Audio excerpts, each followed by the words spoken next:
Colleges is the combination of work-based learning and academia. Upon completion of my foundation degree, I was able to go straight into my final year of university. So it took 3 years, just like your normal traditional university course. Another thing that I found to be unique about further education would be the smaller classroom sizes and classroom numbers. I myself was in a class of 25, able to get more one-to-one support with our lectures and things here at the college. Whereas when I transitioned into university, I was in lecture halls with 200-300 people. So basically, my advice to young people would be to give FE colleges some serious consideration when they're looking through their options. Well, there's something for everyone at further education. Further education colleges are welcoming and they're inclusive. They offer a range of courses that are particularly geared towards education and skills related to employment and career opportunities. And they're delivered by highly qualified, experienced staff who put the learner at the centre of what they do. There's state-of-the-art facilities and local access for learners, and all students are supported by a range of learner support services. I would strongly encourage anyone of any age who's considering to do a qualification either on a full-time or a part-time basis, or who wishes to change their career path or think of some other employment opportunities, to contact their local further education college. FE is for me because it gave me the foundations that I needed to have a successful career today.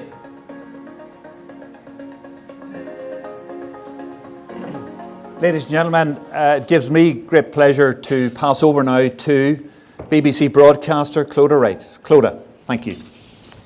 Thank you, Brian, and thank you to everyone for having me here in Banbridge. And I'm delighted to see so many people here, and a big thank you to everyone joining us online at home too. We would love you to take part in today's event. There will be an opportunity for some questions for our panel at the end. So if anyone would like to raise their hand, we would love to hear from you as well. So we're here today to talk about what are the unique selling points of higher education through further education in colleges. And I'm delighted to introduce Gary Ritchie, who's Head of Curriculum Development at CERC. I'm also joined by Sarah Jordan from Thomson Aero, who'll be giving us the employer perspective, and Louise Martin, who has been through the experience herself. So Louise, delighted to have you here to give us the kind of first-hand experience. I suppose, Gary, we'll maybe kick off with you first of all, just for people who might not be aware. Can you give us an outline of what higher education options are available that people might not be familiar with, for example? Yeah, certainly, Clodagh. At further education colleges, there are quite a broad range of HE courses that are available. That's both full-time and part-time. And they include things like higher national diplomas and higher national certificates, which is probably a wording and probably a title some people would be familiar with.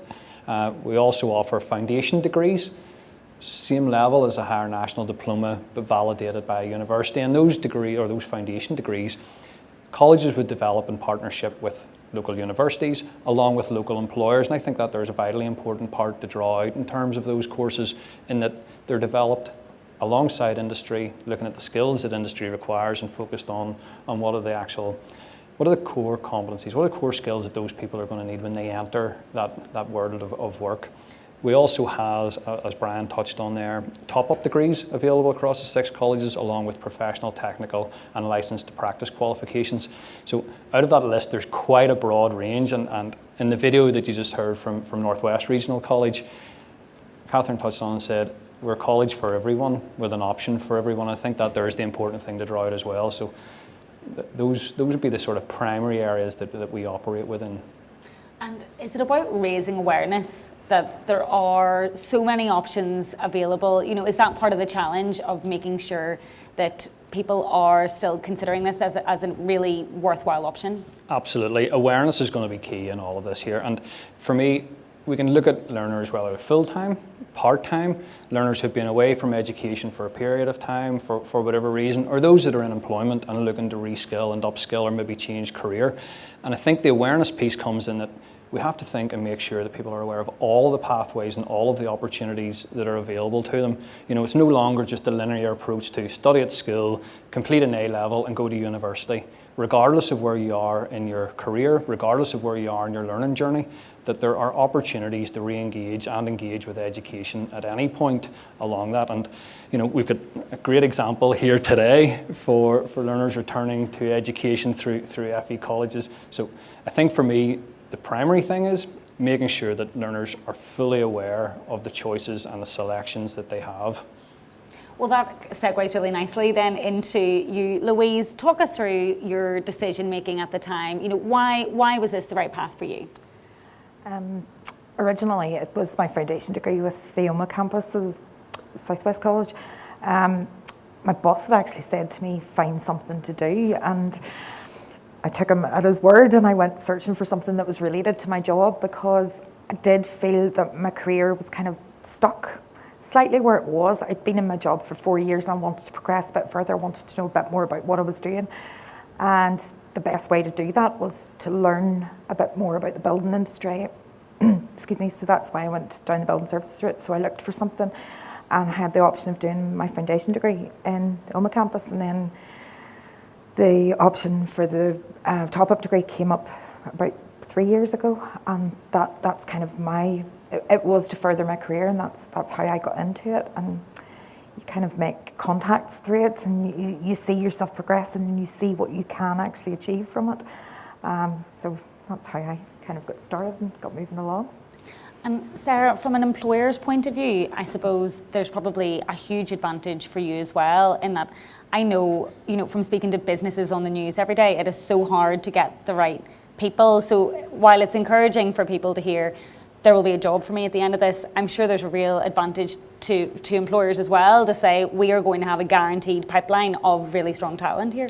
It is, it definitely is. It's a fierce market out there, and it has been now for so many years, and that's really why we decided to partner up with some of the further education and the higher education colleges, so that we could start to build our pipeline and our early years career frameworks, so that we can think about our strategic talent management internally. A lot of organisations now are having to think about reskilling, upskilling, because it's very difficult to actually find the skills that you need now in the market, and it's so competitive as well. So it's a real huge advantage to be able to offer higher level apprentices coming in. They go in and they do their 3-year higher level apprenticeship with us, and then we also encourage and sponsor their top-up degree, to which then they become a full-time permanent employee with many opportunities to increase and steps ahead in comparison to somebody coming out of university, because they've got 5 years work experience already under their belt, and we've technically moulded our own skills to develop, and then also it's easier to retain those, and sometimes higher level apprentices are a bit more loyal because we've helped them grow. Yeah, they've got that attachment. Exactly. Yeah. Gary, can you talk us through the progression in terms of the options that are available? There's obviously no one size fits all in this. Absolutely not. And again, if we think about maybe learners who are graduating from a higher education programme, if they've been developed, and they have been developed in our colleges along with industry, then one of the most natural progression routes is into employment if that's a full-time learner. If they're a part-time learner or maybe a higher level apprentice, progression opportunity there is to further and higher study in a similar discipline. We've already had it touched on today about that support for top-up degree and things post higher level apprenticeship. But employment is going to be vital. Brian mentioned earlier in terms of the skills deficit that we're currently facing here locally, and levels 3, 4 and 5 are where that deficit is most prevalent. And our higher nationals, our foundation degrees, our higher level apprenticeships are the programmes that are well aligned and well aimed at meeting the demands that those skills deficits are presenting at this minute in time. So employment's certainly one, further and higher education is certainly another, and professional, technical and licensed to practice qualifications would certainly be another progression opportunity after. Louise, you had mentioned that it was your employer who had said, find something to do, which sounds like they were very supportive. Why was this? Did you look at alternatives? Other options to try and gain new skills, or? I did. I'd previously done computer-aided design courses. I had done business courses and bits and pieces, but the sector that I'm in geared me towards this, because when I went to search, this was the one thing that stood out at me that could help me where I was going, and the one thing that looked really interesting, even from the bio that was online that I read. And I think whenever I went to the open day and I met some of the lecturers, some of the people that headed up the college and everything else, they were so supportive and they were so knowledgeable whenever I got there that it just kind of drew me in and got me there. And that continued throughout the whole of my learning through the college. It was that basis of support. So that's what brought me in, and that's what kept me going. And I don't think anything else would have suited quite to my career as what I did decide to choose. But there's so much out there that people just don't know about until you actually go searching for it. And I think people really need to kind of know about it. But I think that's so nice to hear, because there probably are a lot of people, whether, you know, whatever age or stage you're at, who maybe, as you had described, feel a bit stuck. It's about getting people excited, you know. And do you think it is that mixture as well of seeing things in practice, real practical skills that, you know, maybe is very attractive? Definitely. It's the different things involved with it, the different opportunities that you're given throughout your course. It's the site visits, it's the looking into how things work, it's your different experiments, it's depending on what, from the construction sector, which I'm in, obviously, for me that's what it was, but it was the technical know-how from the people that are teaching you as well. It drags you in, and it's so good to have that there. And I was stuck. It's been 12 years since I'd left school, and I really didn't know what way I was going or what I was going to do, and kind of get the bug after a while, and it kind of keeps you there and you don't want to leave. But no, I think it's really important for everyone to know that it's there and see that there is a pathway for them if they feel stuck. And Sarah, I know you have, you know, a close working relationship with the colleges, and so you have gone on to hire level apprentices. You know, I take it Louise isn't alone here in her level of enthusiasm. What has your experience been like? Yeah, no, it's been fantastic. It's been a real success, actually, just getting to understand the framework and the support that it can actually give your business. So for any employers that are thinking out there, we don't have any higher level apprenticeship frameworks or anything like that in place at the minute. You know, don't be afraid to reach out to people that are actually offering those. I am more than happy, as are other employers, to take you through the support and the framework and the sponsorship in order to support people through further education, and the benefits that it gives your organisation is fantastic. You know, we have graduates coming in from universities, and they have a lot of technical academic skills, but they lack that soft skill and that work-based kind of skill that you learn whenever you're going through higher level education. And we're able to mould those skills and mould those individuals' attitudes and grow their behaviours as well as they're learning their technical skills.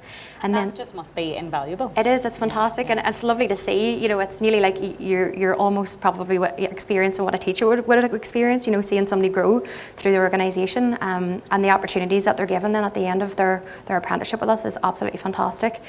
So it's been a fantastic experience, and I just can't wait to see it prosper. And you mentioned there support from an employer's point of view. Gary, what support is there available, you know, for anyone thinking this might be this, you know, if they're thinking this is, you know, some alarm bells are ringing here for me, this is something I'm interested in? So if we maybe look at from an individual perspective to begin with, you know, things like financial support, learning support, pastoral care, support for young carers, you know, whatever barrier there is for someone engaging in education, we have a support mechanism in place within the college to address that and help and support those people to engage and fully avail of the services that we have at the college. In terms of employer support, you know, there's, again, we talk about financial support. There's support in terms of developing programs specifically aligned to their needs, whether that be long-term or short-term. Things like Assured Skills Academies, for example, is an example of that. Higher level apprenticeships, you know, is another fantastic example. Bespoke courses specifically for employers is another example. So if I was to sit and try and explain every single facet of support that the colleges have in place, we really would. We would take up the entire event in terms of that.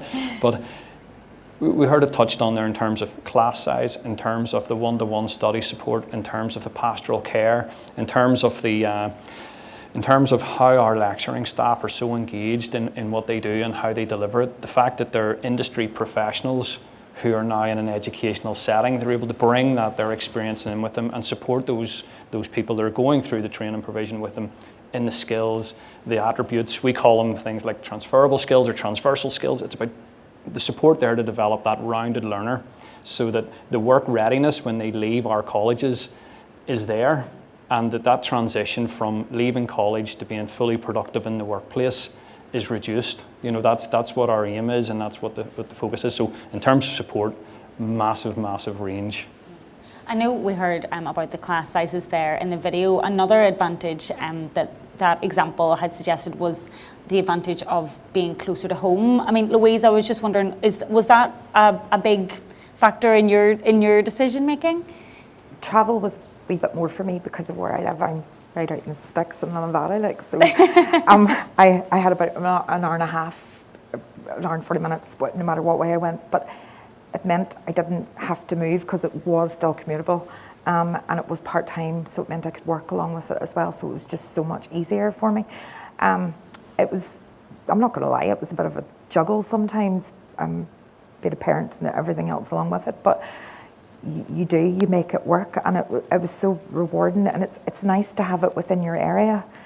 I'm not travelling to England, I'm not travelling even to Belfast, because it just wouldn't have been feasible for me. It was just too far for a commute, but it's within the northwest and within a decent distance as a whole, and it definitely was one of the things that sold it to me, because it just wouldn't have been feasible to travel any further. And Gary's point about the fact that so many of the lecturers have worked in industry themselves, you know, is that another sort of tick box that you're thinking, you know, these are the insights and the experience that I really need? 100%. I've been taught by consultants, I've been taught by project managers, I've been taught by lecturers that have come up through the academic route. Pretty much everyone from every background of the construction industry has a part in my learning in the last 10 years. And everything that I have gleaned from them has been invaluable along the way, because it's pieces of information that they've found out along the way and have passed on, and that I feel able to pass on to people that are coming up behind me, people that I'm mentoring now through my work. And it's knowing that it's out there and knowing that it's there to help other people. It's and it good probably gives you a fuller understanding of your own job. Yes. You know, when you can kind of put it into that wider picture as well. It is, because the things they teach you, then you go back and you put it into practice. Even I don't go as far as the project management side, but it's the skills that we were taught as part of our project management module. Skills we were taught when we were learning how to do different calculations and things like that. They're all transferable to what I do as a job, and it does. You're sitting doing something at work that you would normally have done, and all of a sudden you're like, oh, actually that refers back to my degree, and it's how it interacts with one another. And the teachers were invaluable whenever it came to things like that. Yeah, definitely. And Sarah, from the point of view of an employer, you know, I think the advantages sound quite obvious, but there might be employers who are reluctant or maybe unaware, you know, of the options out there. I mean, how have you found the process in terms of, you know, trying to make some of these, what can be quite niche requirements, you know, in terms of, I know we were talking earlier about like testing plane seats, you know, that you can actually have strong communication with the college to say, like, there is a need, there's a demand here, this is an opportunity. Yeah, the colleges have been fantastic, and it's all about building those partnerships and those relationships. And I've got a very close relationship with the business development executives in our local SRC, and we're able to reach out and discuss certain skills and certain requirements that we might need. And then also, you know, as long as the actual course is very transferable back into the workplace, then we work with the college, and that's I suppose a huge positive of higher level apprentices. You've got that dual support, so you have the mentors of, you know, people like subject matter experts, engineers, skills that you will find very difficult to actually recruit for in Ireland, and you are able to get that exposure and that experience as a student one-on-one with the mentors in a workplace. And then also you have your kind of support from the college as well, so we work very closely together. You need to set up a very good rigorous framework, and you need to have good mentorships and stuff like that in place. But with regards to skills, skills, you know, we kind of mould our own training plans internally, and then we ask the college to support anything that we need extra. But it's all about working in conjunction with each other and seeing how we can both support each other and benefit of the higher level apprentices that are coming through. And how did you first become involved? I know Brian had mentioned there, you know, so many employers have talked about skills being the biggest challenge for them, this skills deficit, the idea that, you know, everyone out there who is looking for work has a job and it's very competitive, trying to kind of poach people. Was that part of the reason that you sort of thought, right, we need to be looking outside the box here and thinking, you know, we need to be coming up with solutions? Yeah, we were going through a huge period of growth, so we had a huge demand to try and get you know, an X number amount of engineers in, which was a very difficult skill set to try and acquire at that point. And just to suppose, like, we're going to ask students to do now when we're thinking about coming out of college and thinking, do I go college, do I go university? As an employer, we had to think differently, and we had to think, how do we then start to think strategically about where our talent's going to be placed within the organisation. And we really need to start thinking about these early careers talent funnels being built up, and our higher level apprentice is the baseline, and it's really fundamental actually to our whole talent management framework within our business.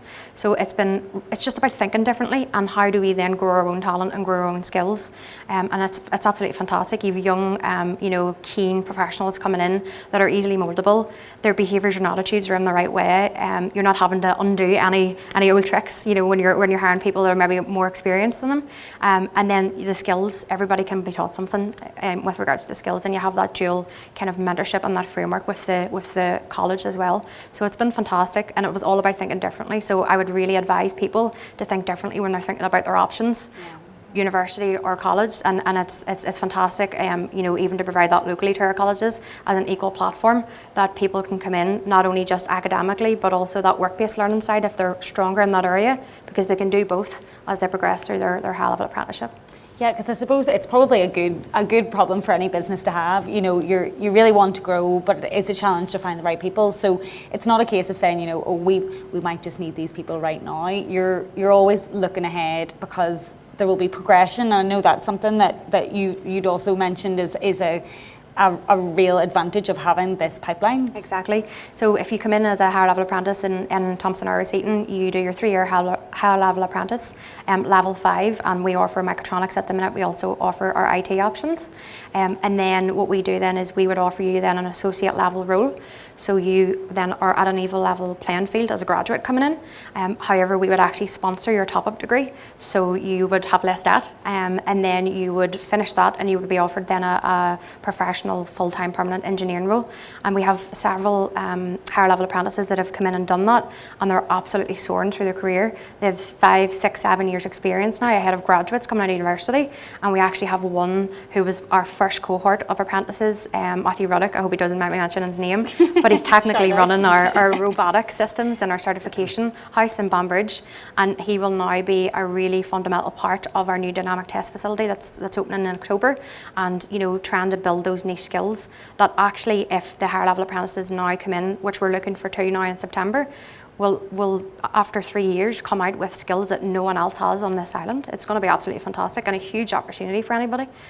So yeah, because it sounds like there's so much demand there. I mean, do you think there could be more done in terms of, like, for example, degree courses that could be offered at further education colleges? Yeah, so actually just on that, we're our first cohort of our higher level apprentices. They had completed their 3-year apprenticeship, and then we obviously didn't want to just stop our support and sponsorship there. So we tried to source then, how can we allow these students to, you know, go and top up their degree essentially to their foundation level 6. But unfortunately, they had to actually travel to McGee campus in Portrush because there was nothing locally available. Thankfully, this year, our cohort of apprentices now that have finished their apprenticeship have been able to top up their degree through the Open University option that's been offered through the SRC. But it was very difficult, and that put a lot of people off. So what we want to do is open that avenue up, that if you're coming in to do your high level apprentice, we hopefully support the fact that we have that demand there, that we would then want to progress those higher level apprentices on, and we want to do that locally. We don't want people to have to travel to Portrush to top up their degree. So it's fantastic that that Open University option is now available locally, which is fantastic. Gary, just keen to hear your thoughts on Sarah's point there about the idea of, you know, potentially degree courses being available at further education colleges, or what you think about that? I would absolutely echo what has just been said there in terms of making those courses available at further education colleges. Now, for us, the process is that we do have a number across the 6 colleges of degree top-up programs that are currently on offer, but they're on a basis where you have to apply for permission to be able to deliver them from the Department for the Economy, and then we develop them once we have approval along with a local validating university. And the 3 universities that we work along with are Ulster, Queen's and obviously the Open University as we've just heard from. But having that flexibility to make higher education to degree level available close to home, I think is vital. You know, we've talked about cost, we've talked about the living away from home, but equally as important is being able to remain ingrained within your community. A lot of these learners may be coaches at local clubs, they may volunteer within the local environment, they may need that support from home that if they have to travel long distances or they have to move away, just won't be available.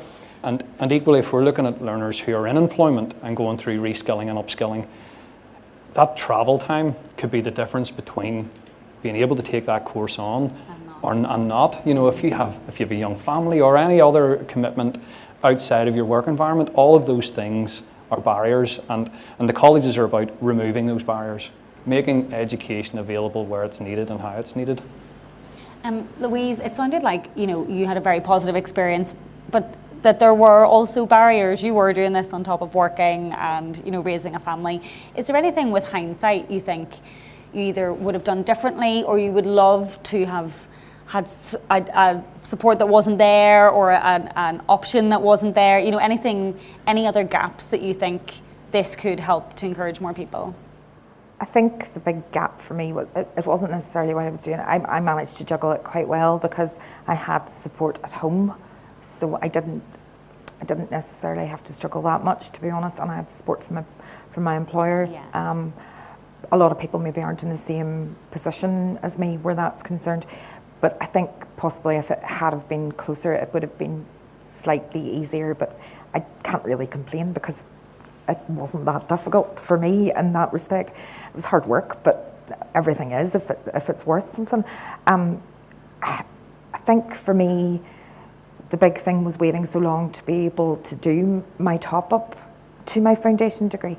And when it became available, I instantly decided this is for me. The year it became... There was a gap. There was. I graduated from my foundation in 2014 and started my top-up in 2020.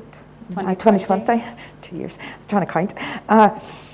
So there was that 6-year gap until it became available. And again, it was the process of applying for it, getting enough people to do it. It's the funding and the whole red tape that I suppose was behind it. But now that it's there, and there's so many people wanting to do it and so many people benefiting from it, it just encourages it to happen throughout all of the campuses, hopefully. I think that was the big thing for me. Whenever I finished my foundation degree, I would have liked to possibly have done it my top-up a little bit quicker, because it's offered as part-time now through the Open University, and it would have been nicer to do it together, but maybe the time in between gave me that bit more of a thirst to be able to do it. Yeah. And the time off was a good thing. So. No, I appreciate, you know, it is a lot of time and effort, and I appreciate that from an employer's point of view as well. You know, Sarah, what would you say to employers who might think, you know, we are flat out, maybe not a massive business, or just we don't have the time to do something like this? You know, they might think, how did you find the time? Yeah.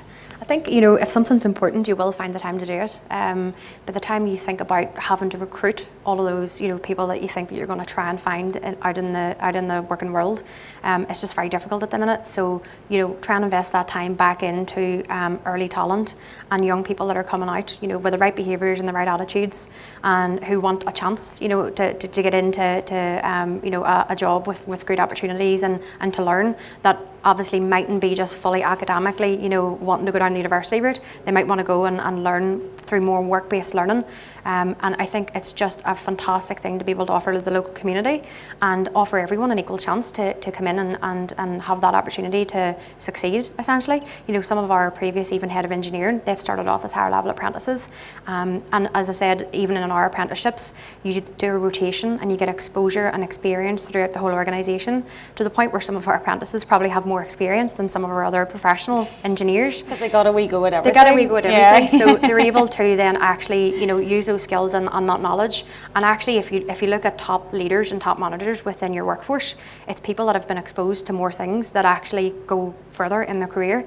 So it's actually a fantastic fundamental kind of stepping stone to start off. And I think employers need to think maybe just a bit differently about how we can support those individuals coming out. Yeah, and Gary, I mean, Sarah has so many examples there of, you know, some higher level apprentices who've gone on to do really amazing things.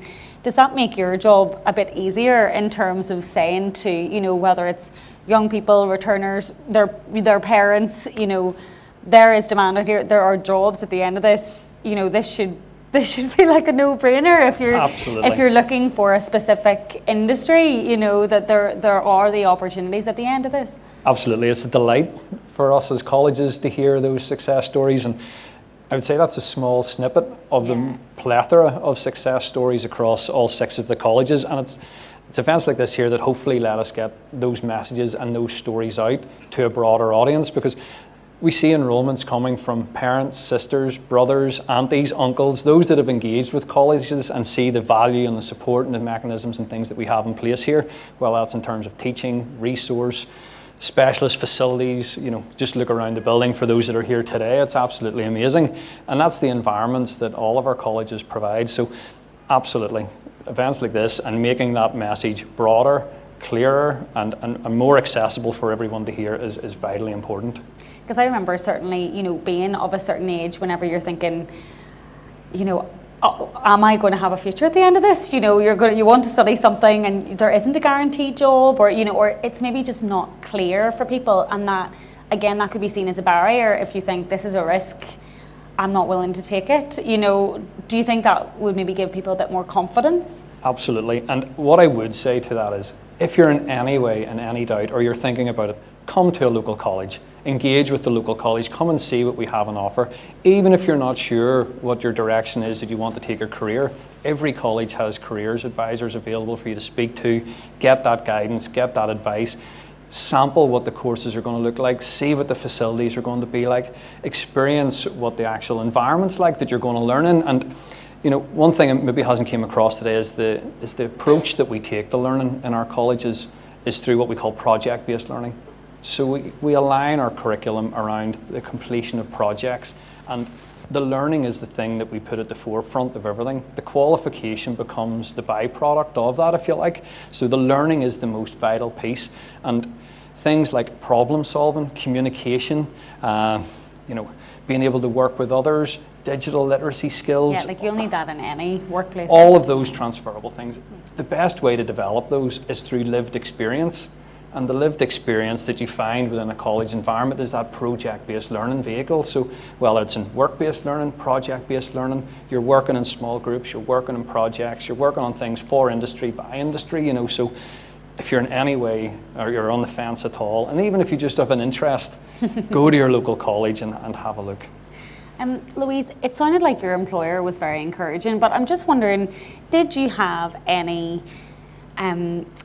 maybe not as strong as to say negative, but you know, whether it was colleagues or friends or family thinking, you know, sure, why are you bothering? You know, this sounds like an awful lot of effort and time and resources, you know, why?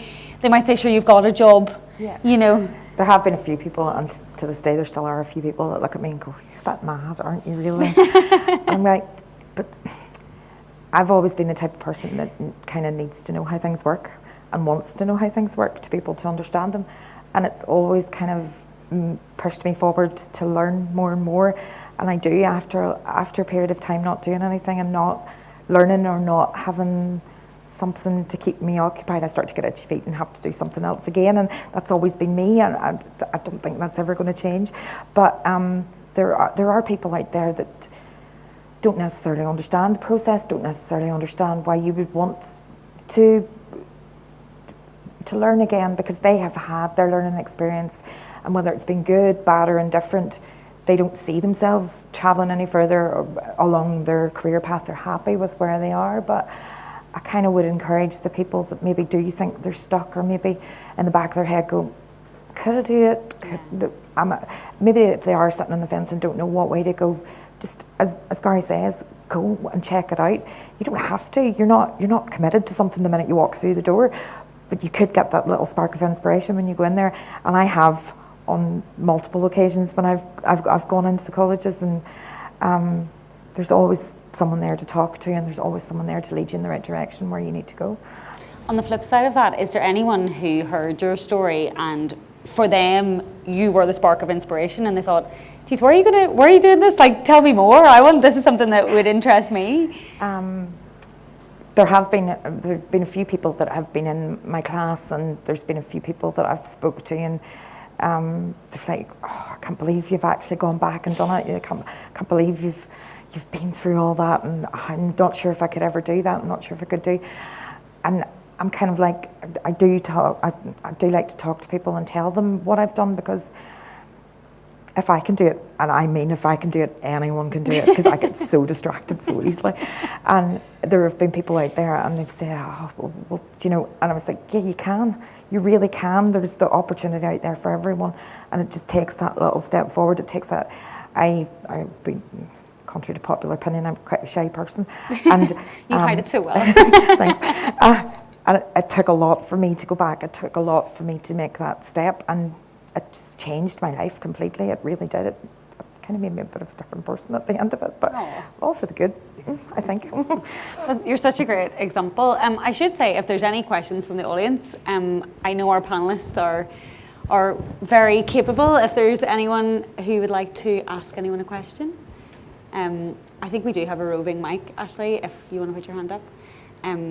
Or if you want to have a little think, we can maybe come back. Put your hand up if you have a question. Yeah.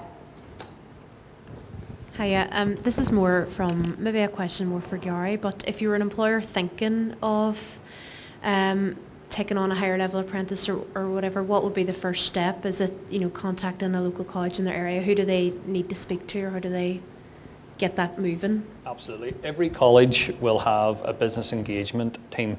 So if you're unsure who to contact, you're unsure where to reach out to, the college is your starting point through their business engagement. They'll have apprenticeship development managers. Every college will have a slightly different name maybe for the people, but the role in which they undertake will be the same thing. It's about that engagement between you, the young person or the person that you're looking to employ, and what are the options for you from a higher level apprenticeship. They'll be able to guide you in the funding, the applications, all of those things. So even if you're not sure where to start, reach out, get in touch with the business services team within your local college, and they'll be able to guide you from that point.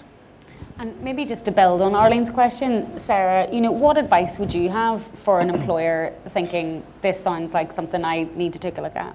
Yeah. As someone who's been through it and obviously had a very positive experience.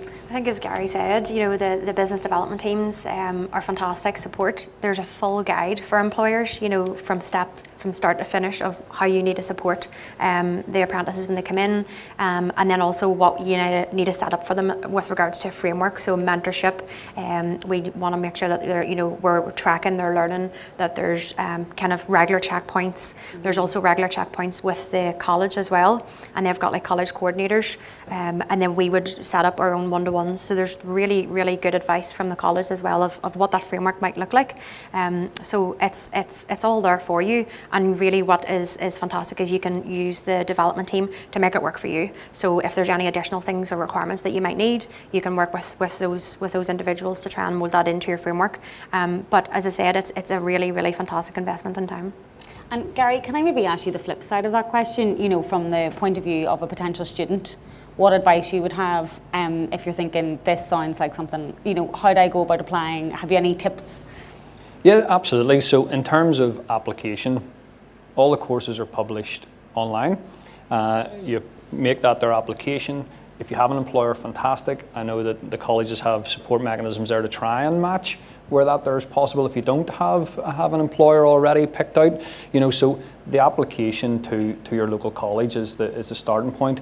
That'll trigger things like what we call pre-entry advice and guidance sessions. So if you're not quite sure what it's going to entail, you'll be brought along. You'll have that one-to-one interaction with the course team, what the application is going to look like, how long it's going to take, how the employer matching process will work for you for that particular college, employer or program. But as I say, the important thing is that first initial step, making that contact and making that their initial inquiry through an application. And Louise, the same question to you, as somebody who has applied and gone through these various options, what would your advice be? I think if you find something that you want to do, I think it's very important that you at least check it out, you at least go and speak to someone about it. The application process isn't incredibly difficult. Some people think, I've all these forms to fill out, I've all this to do. It might feel a bit daunting. Yeah, it can do sometimes, but you find whenever you go through it, if there are so many different ways into it.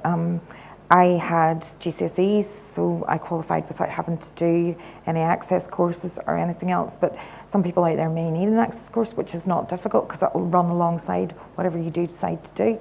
And there are so many different ways in, and it's not closed to anyone, and they will find a way of helping you to get where you want to be.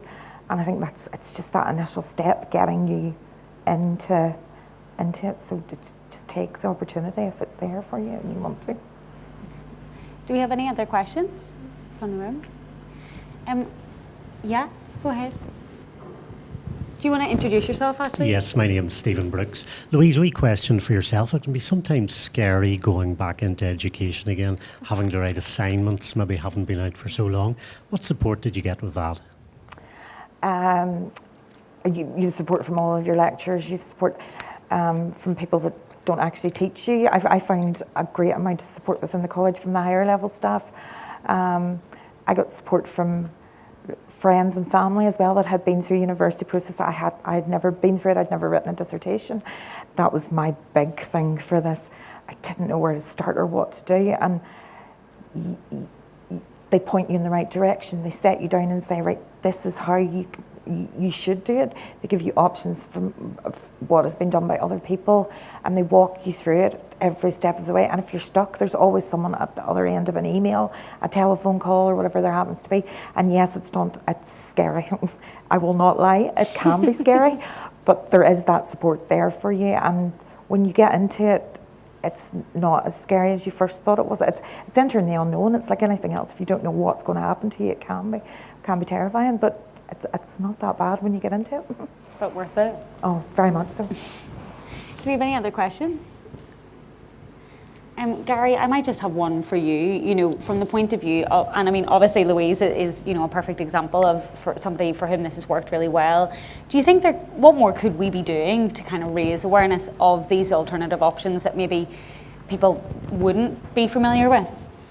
In terms of additionality and things, these are some of the events that need to happen, and I think need to happen more often. I think engagement at school and from early on in your educational journey, making you aware of all of the pathways so that as you progress through your learning journey where you could go and how you could go. I think that there's going to be important. Again, it's the word of mouth is a fantastic tool, but it only spreads so far. So, as I say, for me, these events, we've got hopefully a number in the room and online that will be able to spread that message as well for us as we go forward. But as I say, I just think more of this, more engagement with the colleges and more engagement from an early age, and at all ages. Let me just say that there, the colleges aren't just focused on any, we're a college for all ages. And so, as I say, that would be the key message for me. Of course. Well, thank you all so much for your time, to Louise, Gary and Sarah. And I should also say a big thank you to the students here who have been doing this event today. I've been very impressed with all the facilities here. So thank you so much, and to everyone for taking the time to take part in today's event. And I'll hand you back over to Brian. Thank you very much, Clodagh. Let's put our hands together for the panellists. Thank you very much indeed.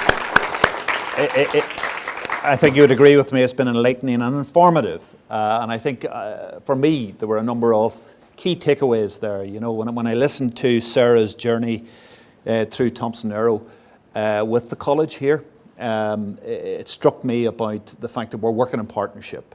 It's, you know, the whole issue of dual mentorship of those apprentices through, and indeed the support that Thompson has given to the college. It's a two-way process in advising and guiding the staff here in terms of the development of the degree based on that input. So there are some key messages, but to me was think differently. And that's the message I think we can deliver to the employers today. Think differently, engage with your colleges, because we can work together to find the future workforce solutions for you. And Sarah articulated that very, very well indeed. To Gary has again highlighted some of the perhaps barriers. And I know that the Department of Economy, through its recent review, is looking at these issues. But the message came loud and clear there that colleges can do a lot more in the level 6 space, the degree space. So if those constraints and barriers perhaps are eased, that would allow us to respond, as we have heard from Sarah, to develop new degree provision that is relevant to the needs of local employers, and that we're filling those particular skills gaps. And indeed, I want to thank Louise in particular for her comments. And again, what struck me was, and I will quote this one, "It is nice to have it in your area." And that is a key factor here, that the colleges, our community-based colleges, we work to serve the needs of both employers and learners. So look, ladies and gentlemen, I will close the proceedings today on that note. There's certainly a lot more work to be done, as Gary said, to promote the offer of our colleges, particularly addressing those future skills deficits at level 4 and 5. But hopefully today is an example of that message, and hopefully we're delivering that stronger after today's event. So, ladies and gentlemen, thank you very much for your attendance. Thank you.